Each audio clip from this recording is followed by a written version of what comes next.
다니엘서 11장 5절로 19절 사이 말씀 우리 함께 합독하시겠습니다. 시작. 남방의 왕은 강할 것이나 그 군들 중에 하나는 그보다 강하여 권세를 떨치리니 그 권세가 심히 클 것이요 몇 해 후에 그들이 서로 맹약하리니 또 곧 남방왕의 딸이 북방왕에게 나아가서 화친하리라. 그러나 이 공주의 힘이 쇠하고 그 왕은 서지도 못하며 권세가 없어질 뿐 아니라 이 공주와 그를 데리고 온 자와 그를 낳은 자와 그때 도와주던 자가 다 버림을 당하리라. 그러나 이 공주의 본족에서 난 자 중에 하나가 그의 위를 이어 북방왕의 군대를 치러 와서 그의 성에 들어가서 그들을 쳐서 이기고 그 신들과 그어 만든 우상들과 그 은과 금의 아름다운 기구를 다 누락하여 애굽으로 가져갈 것이요 몇 해 동안은 그가 북방왕을 치지 아니하리라. 북방왕이 남방왕의 나라로 쳐들어갈 것이나 자기 본국으로 물러가리라. 그 아들들이 전쟁을 준비하고 심히 많은 군대를 모아서 물에 넘침같이 나올 것이며 그가 또 와서 남방왕의 경과선까지 칠 것이요 남방왕은 크게 노하여 나와서 북방왕과 싸울 것이라. 북방왕이 큰 무리를 일으킬 것이나 그 무리가 그의 손에 붙임 바 되리라. 그가 큰 무리를 사로잡은 후에 그 마음이 스스로 높아져서 수만 명을 엎드려뜨릴 것이나 그 세력은 도하지 못할 것이요 북방왕은 돌아가서 다시 대군을 전보다 더 많이 준비하였다가 몇 대 곧 몇 해 후에 대군과 많은 물건을 거느리고 오리라. 그때 여러 사람이 일어나서 남방왕을 칠 것이요 내 백성 중에서도 강포한 자가 스스로 높아져서 이상을 이루려 할 것이나 그들이 도리어 넘어지리라. 이에 북방왕은 와서 토성을 쌓고 견고한 성읍을 취할 것이요 남방 군대는 그를 당할 수 없으며 또 그 택한 군대라도 그를 당할 힘이 없을 것이므로 오직 와서 치는 자가 임의로 행하리니 능히 그 앞에 설 사람이 없겠고 그가 영원한 땅에 설 것이요 그 손에 멸망이 있으리라. 그가 결심하고 전국의 힘을 다하여 이르렀다가 그와 화친할 것이요 또 여자의 딸을 그에게 주어 그 나라를 패망케 하려 할 것이나 이루지 못하리니 그에게 무익하리라. 그 후에 그가 얼굴을 섬들로 돌이켜 많이 취할 것이나 한 대장이 있어서 그에 보이는 수욕을 싣고 그 수욕을 그에게로 돌릴 것이므로 그가 드디어 그 얼굴을 돌이켜 자기 땅 상선들로 향할 것이나 거쳐 넘어지고 다시는 보이지 아니하리라. 아멘. 자, 우리가 그 파사 제국을 멸망시킨 나라가 어디라 했죠? 헬라 제국이라 했죠? 대표적인 왕이 우리가 지난 시간에 알렉산더 대왕이라 했습니다. 젊은 30대 초반에 객사했는데 그로 인해서 4개의 왕국으로 갈라진다 했습니다. 그래서 4개의 왕국으로 갈라졌는데 그 중심적인 국가가 셀루쿠스 왕족 국가, 즉 지금의 시리아 중심의 국가, 메소포타미아 시리아 중심의 국가, 그 다음에 카산더 국가, 그 프톨레미아 국가, 프톨레미아 국가는 지금의 이집트 중심으로 한 팔레스타인 중심 국가, 그 다음에 카산더 국가라고 이제 그 마케도니아 그쪽, 그리스 마케도니아 쪽에 그쪽의 국가가 카산더 국가, 그 다음에 이제 지금의 터키 비시디아, 안디옥이나 비시디아 그쪽에 소아시아 지역 중심으로 한 나라가 리시마쿠스 왕족 국가, 이 4개 국가로 분열됩니다. 그래서 그 중에서도 셀루코스 왕족 국가가 좀 그래도 가장 강한데, 그 다음에 그거와 못지않게 라이벌 경쟁으로 서로 대적을 했던 그런 왕족가가 프톨레미아 왕족가입니다. 오늘 본문은 남방왕은 바로 프톨레미아 왕들을 말하는 것이고, 북방왕은 셀루쿠스 왕족, 셀루쿠스 왕족인 안티쿠스 왕들을 말하는 것입니다. 셀루쿠스 왕들을 말하는 것입니다. 남방의 왕은 강할 것이나 이집트, 지금의 애굽, 그런 그 프톨레미아 그런 왕족 국가의 남방의 왕은 강할 것입니다. 프톨레미아 일세를 말하는 것입니다. 강합니다. 그 군들 중에 하나는 그보다 더 강하야. 그러니까 이 알렉산더 대왕 이 부하들이 4명이거든요. 그 대표적인 4명이 바로 셀루쿠스고 프톨레미아고 그 다음에 카산더고 리시마쿠스입니다. 그래서 그 이름을 따서 왕조로 해서 왕족가로 분열되면서 왕족가로 세웠는데, 그들이 원래는 알렉산더 대왕의 충신들이었습니다. 그런데 이제 알렉산더 대왕이 죽으니까 젊은 나이에 30대 초반에 정복전쟁을 한창 하다가 죽어버리니까 그때부터 다 분열되고 알렉산더 대왕의 두 아들을 그들이 죽여버리고 그리고 배신한 것이죠. 배신하고 분열되며 서로 땅 따먹기 하기 위해서 서로 정복하기 위해서 서로 대적하고 원수짓하고 죽이고 죽는 그런 피 터지는 싸움을 계속해 나갑니다. 오랫동안 해나가요. 가브리엘 천사장을 통해서 다니엘 선지자에게 이렇게 알려주는 것입니다. 마지막 헬라 제국의 대전쟁, 파사 제국과 헬라 국가의 대전쟁, 세계의 역사 흐름 가운데 그런 한 획을 긋는 놀라운 전쟁을 주님께서 11장 1절로 4절에 미리 말씀해 주셨고, 그 다음 이어서 그 후대 분열된 국가 가운데 특히 남방의 왕, 지금 이집트를 중심으로 한 프톨레미아 왕족과하고 시리아를 중심으로 한 그 당시에 시리아 메소포타미아 지역을 중심으로 한 셀루쿠스 왕족과 북방의 왕들 사이에 치열한 정복 전쟁이 펼쳐지는 것을 예언해 주시고 계신 것입니다. 남방의 왕은 강한 것이 그 군들 중에, 군들이란 것은 아까 4명의 군들을 말하죠. 알렉산더 대왕의 그 충신들 중에 배신한 자들, 그 4명의 군들 중에 하나는 그보다 더 강하다. 그러니까 남방의 왕보다 더 강하다는 것입니다. 그러니까 좀 더 세력이 강하다는 것입니다. 권세를 펼치니 그 권세가 심히 클 것이요. 네 왕족가 중에서도 셀루쿠스 왕족가가 가장 강한데, 자 6절을 보니까 몇 해 후에, 몇 년 후에 그들이 서로 맹약하리니 아주 확실한, 아주 맹세를 하면서 약속을 확약합니다. 곧 어떻게 하겠냐? 정략 결혼은 제대로 합니다. 서로가 뭐냐면 특히 남방왕이 프톨레미아 왕족과 왕이 프톨레미아 1세가 두려운 것입니다.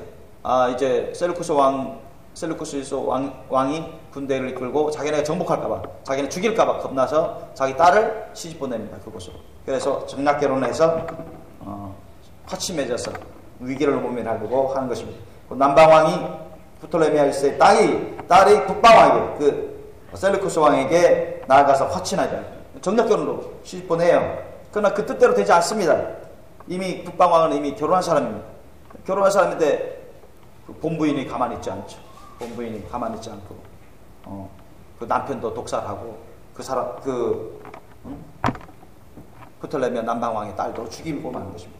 그러나 이 공주의 힘이 세하고 그 왕은 서지도 못하며 권세가 없었을 뿐 아니라 이 공주와 그를 데리고 온 자와 그를 낳은 자와 그때 도와주던 자가 다 버림을 당하래.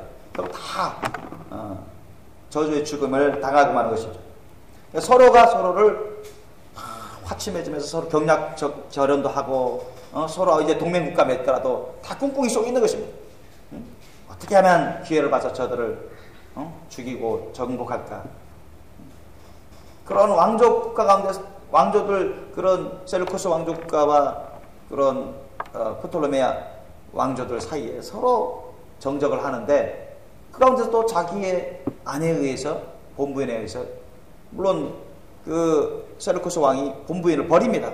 버리기 때문에 역사적 자료에 가면은 버려가지고 그 애굽의 프톨레미아 왕의 딸을 받아들였는데, 두 번째 부인으로 받아들였는데, 나중에 분노에 휩싸여가지고 그 본부인이 사람을 매수해가지고 그 본 남편을 독살하고, 그 다음에 그 프톨레미아 왕의 딸을 정략 결혼한 그들도 다 독살하고, 그래서 그들이 정복을 하죠. 뜻대로 되질 않습니다. 그 왕들이 생각대로 되질 않아요. 그만큼 참 그렇죠. 그 당시 프톨레미아 왕이나 또 셀루쿠스 왕이나, 야, 자기의 말이 법이다, 자기 마음대로 할 수 있을 것 같지만 결국은 자기 뜻대로 되지 않고 오히려 자기의 본부인에 의해서 왕조가 완전히 무너지고 자기의 왕의 자리를 자기가 독살당하고 죽임을 당하고 뜻하지 않고 원하지 않는 사람에게로 왕위가 넘어가는 것입니다. 7절 보면, 그러나 이 공주의 본족에서 프톨레미아 왕족에게서 난자 중에 하나가, 자, 그래서 보복을 전쟁하는 것이죠. 보복 전쟁. 왜 우리 누이 동생을 그렇게 처참하게 죽였나? 그래서 프톨레미아 왕의 아들인 그가 계승해가지고 자기 여동생이 죽인, 정말로 비참한 죽음을 당한 것을 두고두고 생각하면서 이제는 보복하기 위해서 쳐들어가는 것입니다. 그러나 이 공주의 본족에서 난 자 중에 하나가 그의 위를 이어 북방왕의 군대를 치러 와서 셀루쿠스 왕족 국가를 치러 간 것입니다. 그의 성에 들어가서 그들을 쳐서 이기고, 한때는 이 셀루쿠스 왕조가 혼란을 할 때, 힘이 떨어질 때, 방심할 때 남방왕이 이렇게 셀루크들이 귀합해 남방왕에서 프톨레메 왕조 국가에서 군대를 일으켜서 침략해서 쳐서 이기고, 전쟁터에서 귀한 물건들을 노력하고 전리품을 획득하고, 또 그들이 만드는 우상과 온갖 귀중품들을 갖고 와서는 애굽으로 가져가는 것입니다. 그들이 자화자찬하면서 자축하면서 기뻐할 때 북방왕도 이에 질세라 화가 나죠. 자기의 일부 지역을 점령하고 귀한 귀중품을 빼앗아고 많은 사람들 죽였으니 북방왕도 가만히 있을 수 없는 거, 자기네도 힘이 있다고 생각하기 때문에, 원래는 힘이 더 센 국가라고 생각하기 때문에, 9절 보니까 북방왕이 남방왕의 나라로 쳐들어갈 것이요. 즉 지금의 시리아 셀루쿠스 왕조 국가가 지금의 이집트인 프톨레미아 왕조 국가로 쳐들어가는 것입니다. 쳐들어갈 것이나 결국은 중간에서 화치를 맺고 중간에서 자신들이 불리한 여건에 처해지자 본국으로 돌아가고 하는 것입니다. 그리고 10절에 보니까 그 아들들이 전쟁을 준비하고 심히 많은 군대를 모아서 물이 넘칠같이 나올 것이며 그가 또 와서 남방왕의 경과선같이 칠 것입니다.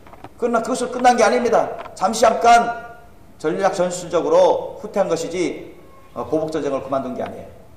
그러니까 여러분, 이 세상에서는 피에는 피, 눈에는 눈, 이런 논리로 합니다. 그렇죠? 이 세상에서는 상대방이 다른 쪽이 피해를 줬으면, 악의를 품고 해를 입혔으면 갚아야만, 또 갚는 게 또 정당한 것이고, 또 갚아야만 속이 풀려지는 그런 보복의 논리가, 보복의 심리가 아주 강합니다.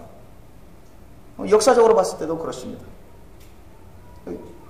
자기 아버지 때 당한 그런 수욕을 그들은 보고만 있을 수 없는 것입니다. 그 아들 세대 전쟁을 준비하고 심히 많은 군대를 모아서 남방국가에 쳐들어가서 보복전쟁하고 그들의 수치를 남기고 점령하고 정복하고 영광을, 세상의 영광을 얻으려고 했던 것입니다. 그래서 남방왕의 경과선까지 쳐들어가는 것입니다.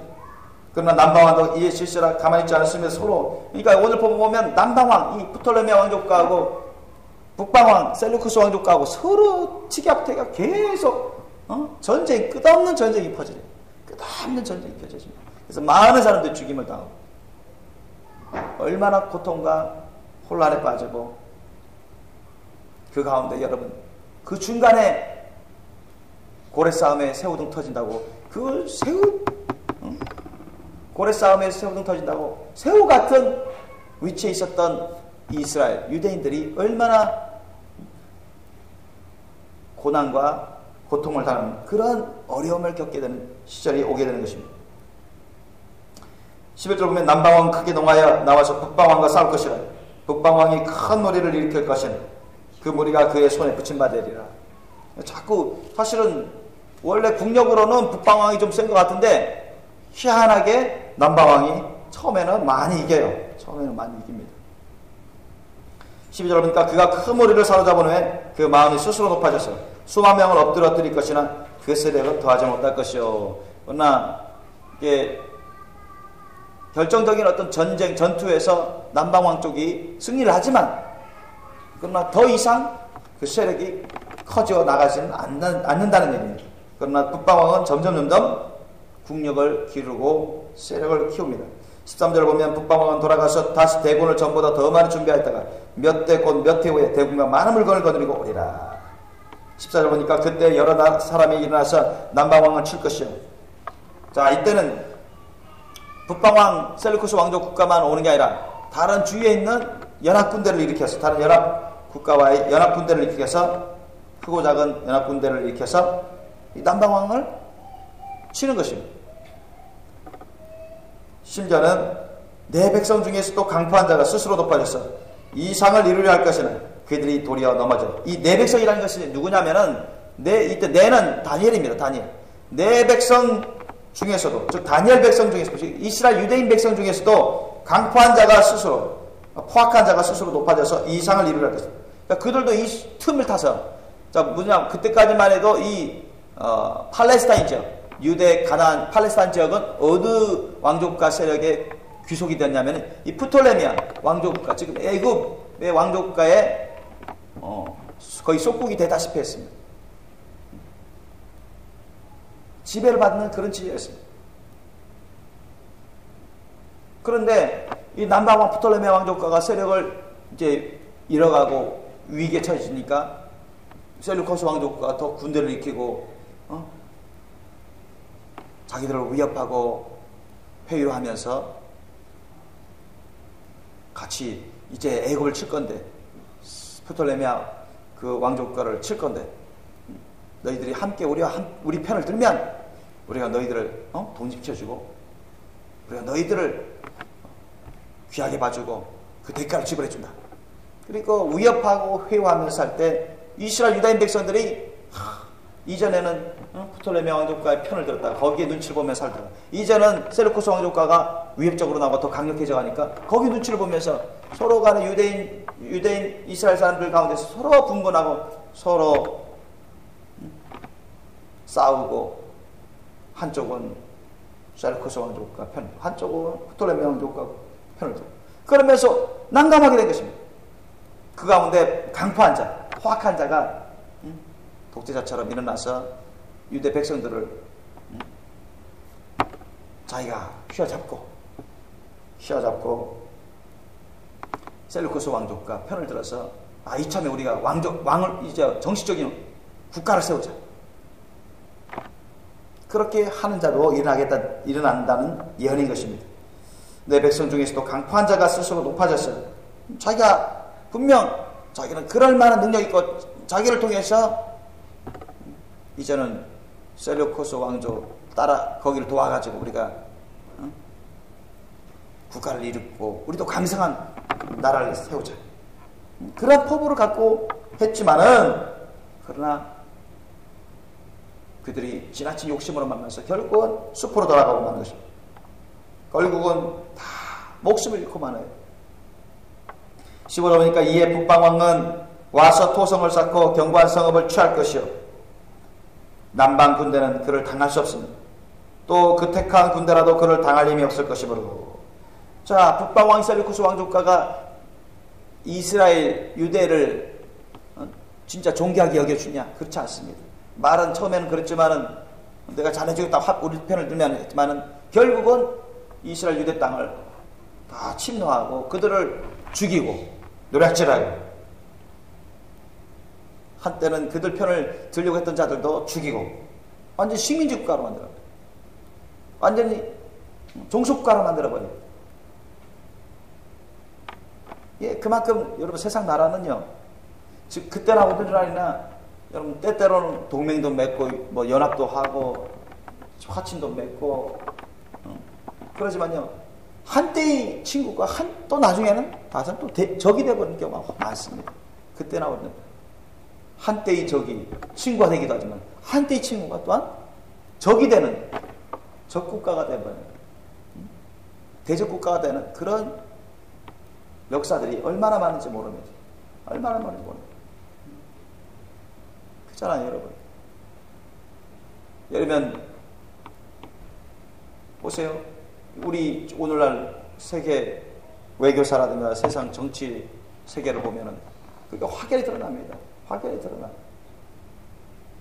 뭐 우리가 일제한테 36년 동안 식민지 당해가지고 얼마나 일제가 미웠습니까? 얼마나 일제가 싫었습니까? 일제를 몰아내고자 했죠. 그렇지 않습니까? 누구의 힘을 빌어서라도, 미국의 힘을 빌어서라도 미국한테 막 기대고 도와달라고, 물론 하나님께 기도하신 분도 계시지만 우리 한국 사람만 보더라도 대부분 그랬다고. 미국의 그 힘을 빌어서라도 이 일본을 내보내서 우리가 독립해야지. 독립해야지.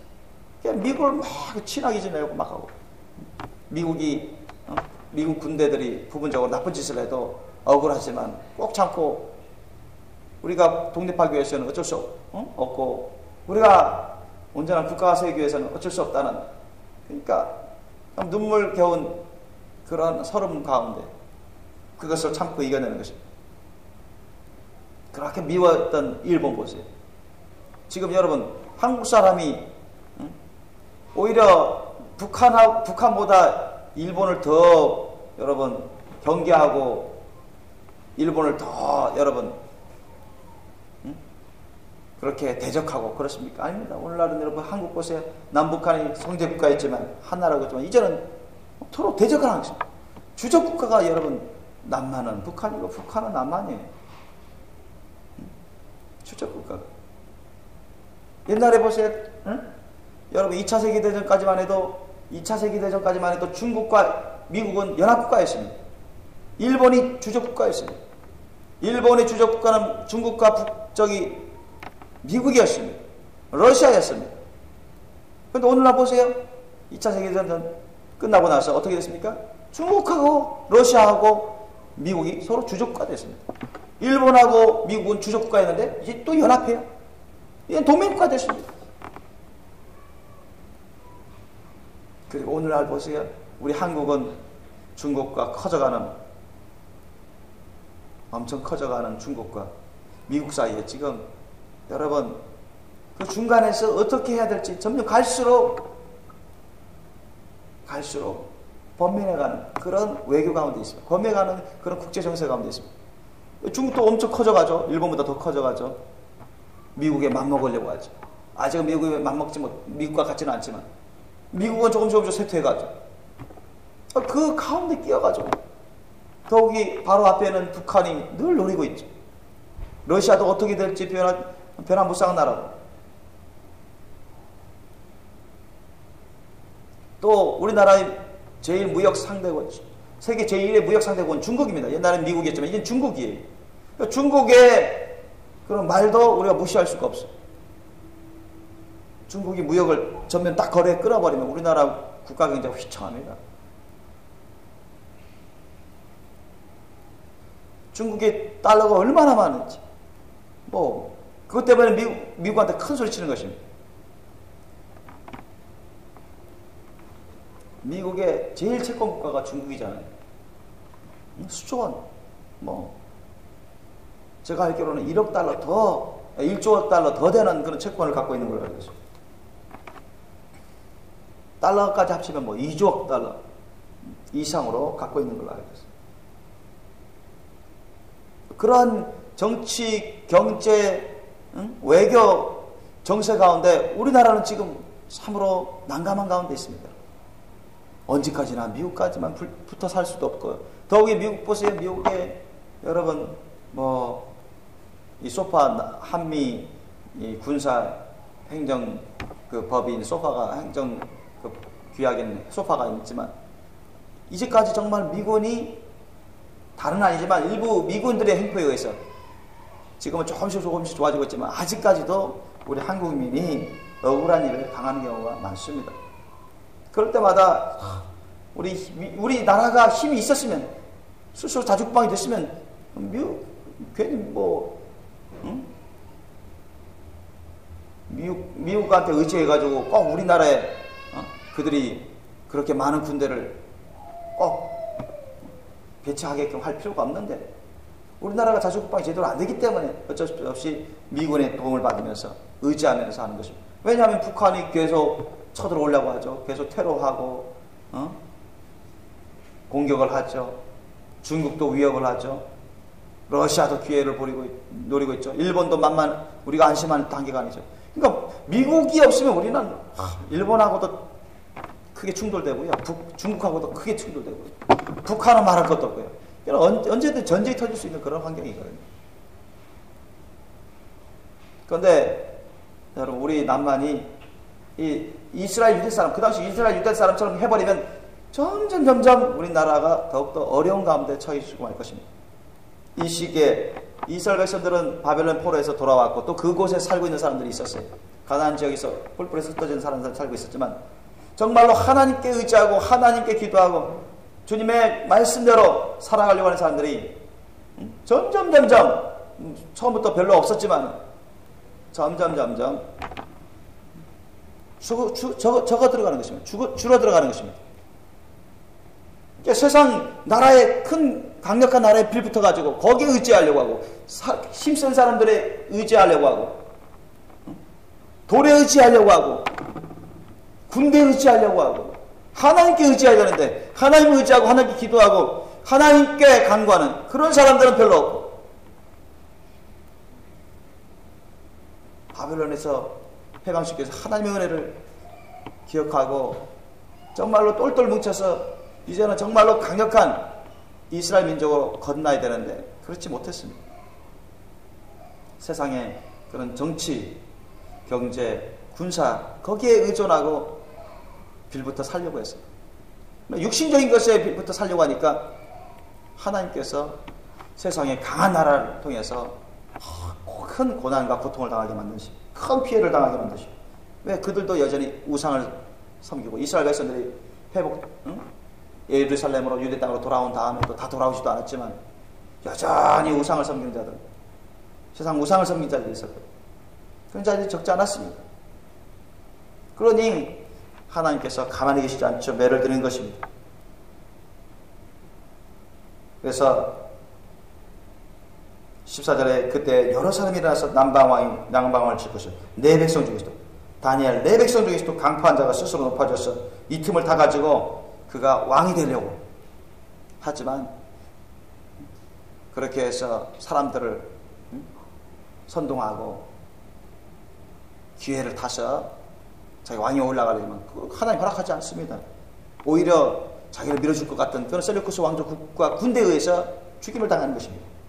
그들이 셀루쿠스 왕족과가 처음에는 야 잘해주마 우리 협력해라 하니 우리가 너희들 땅을 지나가서 같이 애고를 치자 잘해줄게. 그렇지만 다 쏟고 넘어가는 것입니다. 여러분 우리가 미국을 의지하면 안 됩니다. 우리 누구를 의지해야 됩니까? 우리 하나님을 의지해야 돼요. 미국 대통령을 의지해서는 안 돼요. 미국 군대를 의지하면 안 됩니다. 미국 군대가 필요 없다는 얘기는 아니지만 우리는 하나님을 의지해야 돼요. 하나님께 간구하고 하나님을 모시고 늘 하나님께 감사드리고 하나님의 말씀 뜻을 지켜야 되며 주님의 인도하심을 구하는 그 따라가는 그러한 거룩한 성도가 되셔야 돼요. 그러한 백성들이 많을수록 우리가 영육 간의 간간한 삶을 살아갈 수 있고 우리나라가 부강한 강력한 나라가 될 수 있어요. 대통령도 그래야 됩니다. 대통령 기도하는 대통령이 되어야죠. 세상에 정치, 경제, 그런 군사에 외교에 휩쓸리고 거기에 의존하려고 하고 미국에 의존하려고 하고 그렇게 하면 그때나 별반 차이가 없는 것입니다. 나중에는 하나님께서 세상적인 육신적인 것을 의존하는 그런 나라나 그런 민족 그런 사람들에게는 하나님께서 매를 드시는 것입니다. 그것이 바로 우상인 것입니다. 사람 우상인 것입니다. 나라 우상인 것입니다. 군대 우상인 것입니다. 우리는 절대적으로 오직 하나님만 의지하시고 의존하시고 주님만 바라보시고 주님만 따라가시게 되시면 축원합니다. 그래야 돼요. 15절 보니까 이에 북방왕은 와서 즉 북방왕이 어디가 있죠? 지금 시리아 중심으로 한 셀루쿠스 왕조 왕은 와서 토성을 쌓고 견고한 성읍을 취할 것이요 남방 군대는 그를 당할 수 없으며 또 택한 군대라도 그를 당할 힘이 없을 것이므로. 그러니까 남방 군대는 이집트 프톨레미아 군대가 막아보려고 하지만은 대접전을 유대 땅에서 팔레스타인 땅에서 대접전을 벌입니다. 그러나 막을 수가 없는 것입니다. 12절 보니까 오직 와서 치는 자가 임의로 행하리니 즉 셀루쿠스 왕이 와서는 자기 마음대로 행합니다. 이기고 전쟁에서 이기니까 이제는 프톨레미아 왕족과 군대를 무찌르고 그들이 정복하고 다스리던 속국 역할을 했던 식민지였던 그런 팔레스타인 지역 이스라엘 유대 땅도 손에 쥐게 된 것입니다. 그러니까 자기 임의로 하는 것입니다. 이전에 아첨으로 회유하던 그런 정책을 지키지 않고 오직 와서 치는 자가 임의로 행하리니 능히 그 앞에 설 사람이 없겠고. 그러니까 뭐 팔레스타인 지역 이스라엘 유대 땅을 다 정복하고 만 것입니다. 정복하고 나니까 이제는 자기 임의 들어가는 거예요. 이전에 전쟁하기 전에는 회유 정책할 때는 부분적으로 좋은 말하고 협력하면 도와주겠다, 존중해주겠다, 너희들을 자유주겠다 그렇게 했지만 다 속임수인 것입니다. 그리고 나서 어떻게 했습니까? 그가 영화로운 땅에 설 것이요. 16절. 그가 영화로운 땅은 어디입니까? 예루살렘입니다. 유대 땅 예루살렘에 설 것이요. 그 손에 멸망이 있으리. 예루살렘에 와가지고는 회방하는 것입니다. 그리고 멸망이 있다는 것은 유대 백성들도 많이 죽입니다. 자기의 무조건 복종해라. 자기를 신같이 여기면서 무조건 복종해라. 마치 노예화 시키려고 하는, 속국화, 식민지화 시키려고 하는 그런 강포 정책을 펼치는 것입니다. 결국 유대 백성들도 많이 속았어요. 왜 사람을 믿으면 의지하면 안 돼요. 사람을 여러분 절대적으로 하나님을 절대적으로 믿고 의지해야 되지. 우리는 사람을 물론 때로는 어느 부분에서 믿을만하고 믿을 필요가 있고 믿어야 되지만 그러나 하나님을 절대적으로 믿는 것처럼 믿어서는 안 되는 것입니다. 그건 우상인 것입니다. 사람 우상. 사람은 불완전하고 실수할 수도 있고 모르는 것도 너무나 많고 자기도 감당하지 못하는 경우가 너무나 많습니다. 또 사람은 간사한 것이 많아요. 간사한 게. 배신을 잘해요. 약속을 잘 안 지킵니다. 하나님은 신실하시죠. 하나님은 약속하시면 반드시 지키시죠. 하나님을 우리가 의지하고 어떤 상황이든 어떤 환경이든 어떤 어려움 가운데 있어도 제일 우선적으로 하나님을 의지하고 하나님 부르면 하나님의 도우심을 구해야 되는 것입니다. 주님 도우심 가운데 주님이 사람을 써서라도 사람을 통해서라도 우리를 도와주시기를 우리가 구해야 되는 것이죠. 사람이 먼저가 돼서는 안 되는 것입니다. 어떤 나라 군대가 먼저가 돼서는 안 되는 것입니다. 여러분 미군 군대를 의지하다가 미군 군대 철수해버리면 어떻게 되겠습니까? 겁먹고 호들갑 떨면서 도망칠 겁니까?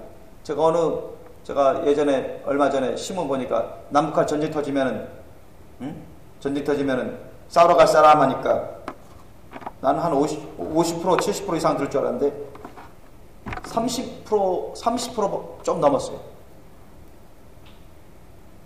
그리고 그보다 훨씬 많은 사람이 일단 피난 가보자. 한국 성인들에 대한 설문조사였습니다. 물론 나가서 싸우겠다는 사람도 있었어요. 그런데 그것이 가장 많은 수가 아니었어요.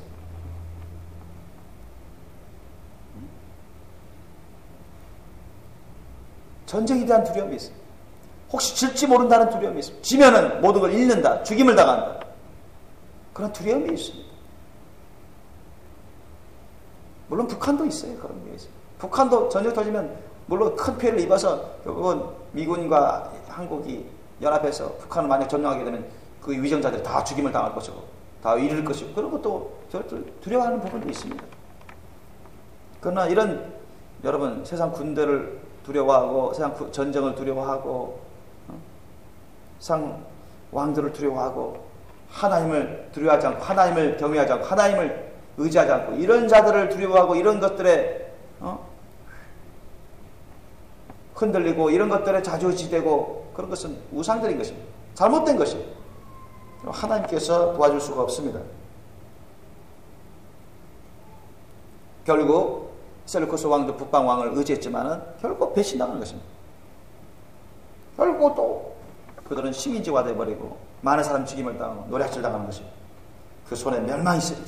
거룩한 영화로운 땅에서도 그렇게 그들은 하나님을 몰라요. 하나님을 무시하고 우습게 여기고 성전을 우습게 여기고 성전을 그래서 여러분 나중에 이 전쟁 가운데서 특별히 셀루쿠스 왕조가 나중에 보면 나옵니다만 안티오쿠스 에피파네스 이들 군대에 의해서 성전도 많이 파괴되고 아주 큰 회방을 당합니다. 아주 큰 고통을 당해요. 이스라엘 유대 사람들. 그것은 그들이 우상을 섬기고 하나님을 의지하지 않고 회개하지 않고 평상시에 주님의 거룩한 성도로 섬기는 영육간에 강한 사람이 되지 않았었기 때문에 그 죄로 인해서 주의 나라로 인해서 매를 맞고 마는 것입니다. 큰 피해를 보고 마는 것입니다. 17절 보면 그가 결심하고 전국의 힘을 다하여 이르렀다가 그와 화친할 것이요. 남방국가 치려고 왔는데 이제는 이쯤 하면 일단 됐다 해서 화친할 것입니다. 또 여자의 딸을 그에게 주어. 이 여자의 딸이 누구냐? 남방왕 그 여자의 딸. 또 여자의 딸을 그에게 주어. 이 그라는 것은 남방왕인데 저 프톨레미아 오셈이다. 프톨레미아 오셈. 그러니까 오셈인데 자기 딸을 주는 것입니다. 이 안티오쿠스 3세가 자기 딸을 줘요. 그 딸 여러분 알 것이나 클레오파트라는 들어봤죠? 클레오파트라. 클레오파트라가 원래 애굽 여자가 아닙니다. 셀루코스 왕족과의 딸입니다. 그가 이제 정략 결혼으로서 화친 맺기 위한 정략 결혼으로서 프톨레미 5세에게 시집을 가는 것이죠. 바로 이 장면인 것이죠. 17절 보면 그가 결심하고 전국의 힘을 다하여 이르렀다가 또한 정복하려고 하다가 생각을 바꿔서 화친합니다. 또 여자의 딸을 그에게 줘. 프톨레미 남방왕에게 줘서 화친의 정략 결혼을 맺게 합니다. 그리고는 그 딸을 통해서 그 남방왕을 정복하려고 했어요. 폐망시키고 정복하려고. 딱 북방왕이 그렇게 꿍꿍이 속을 갖고 있어서 정략적으로 결혼을 시킨 것입니다. 그런데 그 뜻대로 안 돼요. 여러분 보세요. 세상 왕들도, 강력한 왕들도 자기 뜻으로 전략 전술을 깨고 모의를 하고 은밀하게 계획을 세우지만 하나님이 막으시면 안 됩니다. 하나님 안 되게 하시면 안 돼요. 자기네들도 어쩔 수 없습니다. 심지어는 자기 아내나 자기 딸을 통해서 어떻게 해보려고 해도 오히려 그들이 배신하는 경우가 있습니다. 보세요. 또 여자의 딸을 그에게 주어 그 나라를 평안케 하려 할 것이나 여자를 통해서 즉 여자의 딸 클레오파트라를 보내가지고 그쪽으로 왕비로 되게 해서 그 왕을 포섭해서 무너뜨리게 했고 그 왕조를 무너뜨리게 했고 그렇게 노렸습니다. 그러나 아무런 유익이 없었어요. 오히려 딸 클레오파트라가 그것을 알겠다고 해놓고 나서 결혼하고 나서는 여러분 프톨레미아 5세하고 친해져가지고 반기를 듭니다. 자기 아버지 국가하고 반기를 들어요. 그리고는 서로 원수국가로 되는 것입니다. 18절 보니까 그 후에 그가 얼굴을 섬들어 돌이켜 많이 취할 것이나 즉 셀루코스 왕조 셀루코스 3세 왕이 이제 자기 딸을 통해서 어떻게 남방왕 애굽 그쪽 프톨레미아 왕족과 지역을 다 차지하려고 했는데 계획대로 안 된 것입니다. 아주 분통이 터졌겠죠. 자기 딸에게 당했으니 또. 보세요. 사람은 간사한 것입니다. 서로가 서로를 이용해서 자기 욕심을 채우려고 하지만은 때로는 그것이 먹힐 때도 있지만은 그렇게 안 되는 것입니다. 세상 사람들은, 세상 나라나 왕들은, 보세요. 세상 국가들은 얼마나 자기 욕심을 채우기 위해서, 자기의 국력을 키우기 위해서, 확장하기 위해서, 국권을 더욱더 강력하게 하기 위해서, 자기 이익을 더욱더 도모하기 위해서, 자기 국권의 이익을 더욱더 도모하기 위해서 얼마나 여러분 다른 나라를 침공하고 다른 나라를 위협하고 공간 협박하고 그렇지 않습니까 여러분? 자기에게 유리한 강력한 나라가 큰 나라가 약한 나라에게 자기에게 유리한 조약을 맺도록 하고 그러한 협약을 맺도록 하고 그렇지 않습니까? 오늘날도 보세요. 지금 중국이 힘세 가져가니까 아주 큰 소리 치죠. 큰 소리 치지 않습니까? 일본하고도 이제 우리 땅 내놔라 다우이다우 우리 땅이다 내놔라. 이제는 요새 보니까 또 뭡니까 그 다우이다우 바로 위쪽에 있는 일본 국민들이 살고 있는 그 미군 부대가 있는 그 섬이 어디예요? 남쪽에 있는 섬. 갑자기 생각이 나는데 미군 부대가 있는 그 섬이 있죠. 대만 바로 위쪽에 있는. 거기도 우리 땅이다. 우리 속국이었다. 내 나라. 그런 것입니다. 그리고 이 남쪽에 보니까 이 남중국에 보니까 베트남이나 필리핀, 또 인도네시아 여기에 거기 있는 그 남중국에 그 많은 대륙붕의 지하자원, 그 많은 그 석유나 가스, 많은 지하자원을 노려가지고 그거 다 우리 바다다, 우리 땅 바다다. 너희들 나가라. 그러면서 중국 군대 좀 아주 강력한 군대로 이제 키우면서 이제는 군사력으로 밀어붙이게 하잖아요. 전쟁도 불사하겠다. 미군은 또 동남아시아 국가들은 또 미군을 의지해가지고 미군을 의지해서 미국을 의지해서 미군을 부르면서 우리 화친을 맺자, 동맹하자. 그래서 베트남도 옛날 70년대만 해도 서로 싸웠잖아요, 미국하고. 이제는 중국 때문에, 여러분 베트남하고 미국이 60년대, 70년대 싸울 때 누가 뒤에서 베트남 도와줬어요? 소련하고 중국이 도와줬습니다.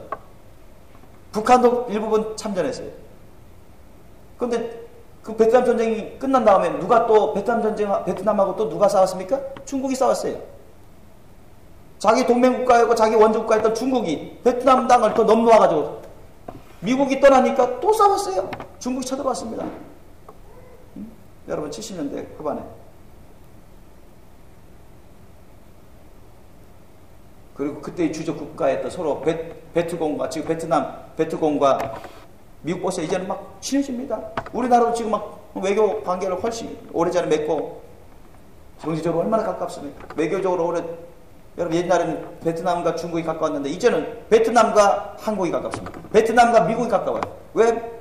중국이 베트남의 그 해역을 자꾸 노리고 섬을 빼앗아가고 하니까 이런 것처럼 세상 나라, 세상 국가, 세상 사람들은 여러분 우리가 하나님처럼 믿을 수 있는 그런 나라나 민족이나 사람이 없습니다. 만약에 오늘 성경 말씀처럼이나 오늘날 세상 정세나 그런 정치 상황처럼 그냥 강물 흘러가는 것처럼 여러분 이 나라 붙었다가 저 나라 붙었다가 이 군대 붙었다가 저 군대 붙었다면 여기저기 해를 당합니다. 결국은 괜찮을 것 같아도 나중에 다 멸망하고 말아요. 해를 끼치는 나라도 멸망하고 사람의 힘을 의지하다가 나라의 힘을 의지하다가 다른 나라의 강력한 군대를 의지하다가 살아보려고 애쓰는 사람들 결국 다 멸망하는 것입니다. 다 멸망해요. 오직 길과 진리와 생명, 오직 우리가 살 길은 예수님이요. 예수님을 따라가는 길밖에 없어요. 오직 우리가 살 길은 오직 하나님을 의지하는 수밖에 없어요. 하나님은 절대 주권자이십니다. 모든 역사의 절대 주권자예요. 모든 만물을 다스리고 모든 만물의 주인이시고 절대 선하시고 완전하시고 전지전능 무소부자시고 완벽하신 분이십니다. 여러분 믿습니까? 그분을 우리가 모셔서 그분을 의지하고 우리가 어떤 다른 나라를 의존할 것이 아니라 다른 나라 군대를 의존할 것이 아니라 돈을 의존할 것이 아니라 사람들의 수를 의존할 것이 아니라 경제력을 의존할 것이 아니라 지금 큰 나라들을 의존할 것이 아니라 우리가 주님의 그 공의와 진리와 사랑과 지혜로 살아가되 주님을 모시고 살아가되 항상 주님을 앙망하고 주님을 의지하고 의존하고 주님을 바라고 구하는 주님을 모시고 섬기는 삶으로 우리가 영육간에 강건한 삶을 살아갈 때 주님께서 항상 우리를 지켜주시는 것입니다. 믿으시기 바랍니다. 그래야 우리 나라도 우리 민족도 영육간에 비록 작은 땅이고 적을 수지만 큰 나라 큰 민족에 비하면 작은 나라 적을 수지만은 우리가 영육간에 강력하게 서 있어서 그들도 함부로 넘볼 수가 없는 것입니다. 그렇지 않으면 여러분 만약 미국이 너무 시작해서 군대가 돌아가 버리면 어떻게 했습니까? 남한은 전쟁의 소용돌이에 들어가게 될 수 있습니다. 18절 보니까 그 후에 그가 얼굴을 섬들어 돌이켜 이제는 주위에서 로마 군대가 막 힘을 얻으면서 그 여러 섬들을 규합하고 점령하면서 세력을 키워가니까 로마 군대들이 이제 자기네 땅을 넘보고 있는 것을 알기 때문에 위기감에 그들을 경계하면서 그 셀루쿠스 왕족과 시리아 중심으로 한 그 주위에 있는 헬레니즘 문화권의 섬들을 정복하고자 애쓰게 됩니다. 섬들로 돌이켜 많이 취할 것이는 한 대장이 있어서 이 한 대장이라는 것은 로마 제국 로마 군대 대장을 말합니다. 한 대장이 있어서 그의 보이는 수욕을 싣고 자, 이 로마 군대 대장이 로마 군대를 이끌고 맞불을 붙이는 것입니다. 서로 싸우게 됩니다. 아무리 셀루쿠스 왕족 국가 군대가 위협을 하고 공간 협박을 하고 큰 소리쳐도 귀죽지 않아요. 이제는 로마 군대들이 점점 힘을 얻어서 세력을 키워가는 시대이기 때문에 오히려 이 셀루쿠스 3세 왕과 그의 군대들과 싸워서 승리하게 됩니다. 그리고는 셀루쿠스 3세 왕은 패전한 가운데 결국 이제 고향으로 돌아가는데 19절 보니까 그가 드디어 그 얼굴을 돌이켜 자기 땅 상섬들로 향할 것이나 거쳐 넘어지고 다시는 보이지 않느니라. 돌아갔지만은 패전난 가운데 겨우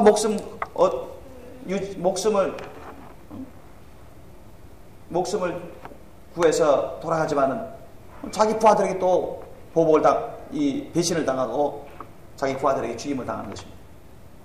보세요. 세상의 역사는 이렇습니다. 여러분, 세상 국가들이나 왕조들이나 세상 전쟁들이나 그 화친이라든가 모든 세상 그런 결혼들 다 불순해요. 욕심으로 하는 것입니다. 두려워서 하는 것입니다. 세상 강력한 나라가 두려워서 그 육신의 목숨을 살기 위해서, 유지하기 위해서, 거기 빌붙어 살기 위해서, 억지로 빌붙어 살기 위해서 그렇게 하고, 욕심으로 전쟁을 일으키고, 패권가들이 위해서 자기 세력을 확대하면서 자기 유익을, 지금 보세요. 중국처럼 힘을 이제 요즘 잘 살아가니까 군 사력도 엄청 키우죠.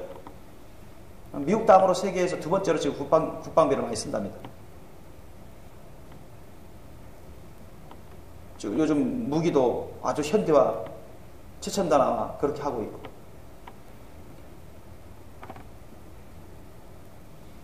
그래서 우리가 이 세상 살아갈 때 어느 나라를 믿고 의지할 수가 없습니다, 여러분.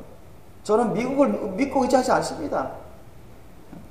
미국이 우리나라와 동맹국가고 연합국가지만은, 동맹국가지만, 그래서 서로 돕고 돕는 부분들이 많지만, 특히 군사적으로, 정치적으로는 그렇지만, 그렇다고 해서 그들이 우리에게 절대적으로 잘해줍니까? 자기네들 이익을 따라서, 자기네들의 정치 전략 전술적으로 우리를 이용하고자 하고, 우리와 함께하고자 하는 그런 부분이 아주 많습니다. 만약 우리가 전략 전술적으로, 정치적으로, 경제적으로, 군사적으로 별 쓸모가 없으면 또 미국이 희약해지면 떠나버립니다, 여러분. 떠날 수밖에 없어요. 우리나라는 미국을 의존하려고, 미국 군대를 의존하려고 해서는 안 됩니다. 그래서 또 중국에 빌붙어가지고 중국이 아첨하면서 그렇게 살아서도 안 되고요. 우리 한국 사람들이 정말로 이 험난한 국제 정세에서 이 험난하고 양육강식의 논리로 세상 역사가 이루어져가는 이 세상에서 여러분, 우리는 절대적으로 하나님을 믿고 의지하고 하나님의 말씀에 굳게 서고 정말 주님을 목숨 바쳐 인생 바쳐 주님을 사랑하고 헌신적으로 섬기고 충성하면 주님이 우리에게 주님 우리를 너무너무 기뻐하셨어요. 너무너무 즐거워하셨어요. 여러분, 우리를 영육간에 강건하게 하시지 않겠습니까? 우리에게 성령을 더욱더 부어주시고 우리에게 지혜를 주시고 지식을 더하여 주시고 총명하고 영분별을 더하여 주시고 영육간에 강한 그러한 군대 국가로, 영육간에 강한 부강한 국가로 만들어 주시고 만드시는 것입니다. 우리 각 사람, 우리 대한민국 각 사람들이 우상을 이제는 버리고 대통령부터 위정자 기독교인들부터 회개하고 정말 주님 앞에 바로 서서 또 우리 기독교 지도자들도 타협적인 것, 인본주의에 타협적이고 세속주의 물질주의에 타협적인 것, 사람들을 의지했던 것, 돈을 의지했던 것, 교인들 머릿수를 의지했던 것, 교권을 의지했던 것, 이런 걸 다 회개해야 됩니다. 그것을 의지하는 것 자체가 여러분 우상인 것입니다. 그것이 죄악된 것입니다. 우리는 반드시 이 역사들을 통해서 우리는 전철 받지 않도록, 역사들을 통해서 우리가 타산 지식으로 우리는 지혜의 이 훈계를 얻어야 되는 것입니다. 주님이 우리에게 알려주셔야 하는 그 영적인 진리를 지혜를 우리가 깨닫고 다시는 이런 전철을 밟아서는 안 되는 것입니다. 우리는 여러분 사람을 쫓지 마시고 사람을 의존하지 마시고 오직 하나님을 의지하시고 의존하시기 바랍니다. 주님의 말씀, 약속의 말씀을 의지하고 의존하시기 바랍니다. 주님의 말씀 뜻을 따르시기 바랍니다. 약속을 따르세요. 돈을 쫓지 마세요. 돈을 좀 일만하게 뿌리로써 돈 때문에 망합니다. 사람의 일을 쫓지 마세요. 사람의 일 때문에 여러분 근심이 쌓이고 지치고 고나고 주님과 멀어지고 사탄의 역사, 시험에 빠집니다. 세상 부경화를 쫓지 마세요. 그것은 죄악된 것이고 우상인 것입니다. 사람들의 논리를 따르지 마십시오. 세상의 제도, 세상의 법을 의지하지 마세요. 의존하지 마세요. 그건 우리가 한동안 쓸 수 있는, 지혜롭게 쓸 수 있는 수단이지, 그것이 우리의 절대 기준이 될 수는 없습니다. 하나님의 말씀과 절대 똑같이 맞는 것이 아닙니다. 어떤 것들은 안 맞는 게 너무 많아요. 하나님 말씀 뜻에 안 맞는 그런 세상 제도와 법들이 많습니다. 우리가 의지할 것은 군대도 아니에요. 세상 군대도 아닙니다. 세상 나라도 아니에요. 세상 대통령도 아니에요. 어떤 제도나 법이나 돈도 아닙니다. 사람도 아니에요. 자기 자신도 아닙니다. 이 왕들도 자기 자신을 의지하고 자기 자신대로 다 전략 전술적으로 다 될 줄 알고 그렇게 밀고 밀었지만은 결국 다 실패하고 다 죽임을 당하고 지옥으로 떨어지고 마는 것입니다. 보세요. 유대인들조차 이 나라 빌붙어서 살아보려고 의지하고 쫓아가다가 멸망한 것입니다. 저 나라 저 군대 빌붙어서 쫓아가서 어떻게 잘 살아보려고 쫓아갔다가 결국 망하고 패망한 것입니다. 여러분, 정말 우리는 진실한 크리스찬으로서 예수님을 모시고 성령님을 모시고 주님의 말씀 뜻을 모시고 여러분 세상 그 어떤 것과도 타협하지 마시고 주님 안에서 주님 따라 동행하시길 예수님으로 축원합니다. 주님의 말씀 뜻이 무엇인가 우리가 배우고 깨닫고 그 말씀 뜻을 깨달았으면 순종하는 저와 여러분 되시길 예수님으로 축원합니다. 그것이 우리가 살 길입니다. 오직 절대 전부 성다 성령 하나님만 여러분 절대 믿고 의지하고 의존하고 쫓으십시오. 우리가 절대 믿고 의지하고 의존하고 쫓을 분은 주 야훼 하나님 한 분뿐이십니다. 다른 거 있습니까? 다른 거 없어요. 다른 거 여러분 의지하고 의존하고 쫓는 것은 다 우상인 것입니다. 잘못된 길로 가는 것입니다. 한때는 괜찮은 것 같아도 한때는 아무 문제 없는 것처럼 살았더라도 결국은 다 나중에는 다 골마 터지는 것입니다. 나중에는 다 해를 받게 됩니다. 하나님의 징계를 받습니다. 믿는 세상의 것들에 그것이 오히려 발등을 찍히게 되는 것입니다.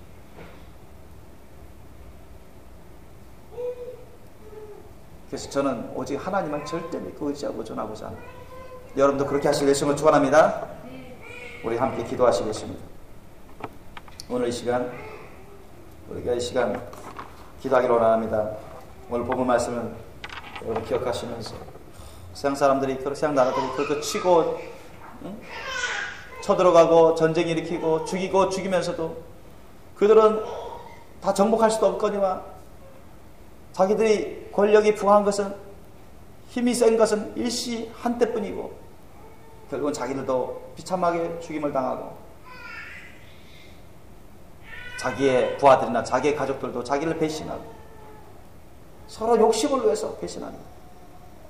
서로 욕심을 위해서 쓰고자 하고 서로 욕심을 위해서 배신해요. 그러면서 세상의 나라와 사람들과 민족은 서로 치고 치며 싸우고 죽이고 죽이며 결국은 마귀한테 종로로 타다가 쏘가 넘어가다가 결국 다 지옥 가고 있는 것입니다.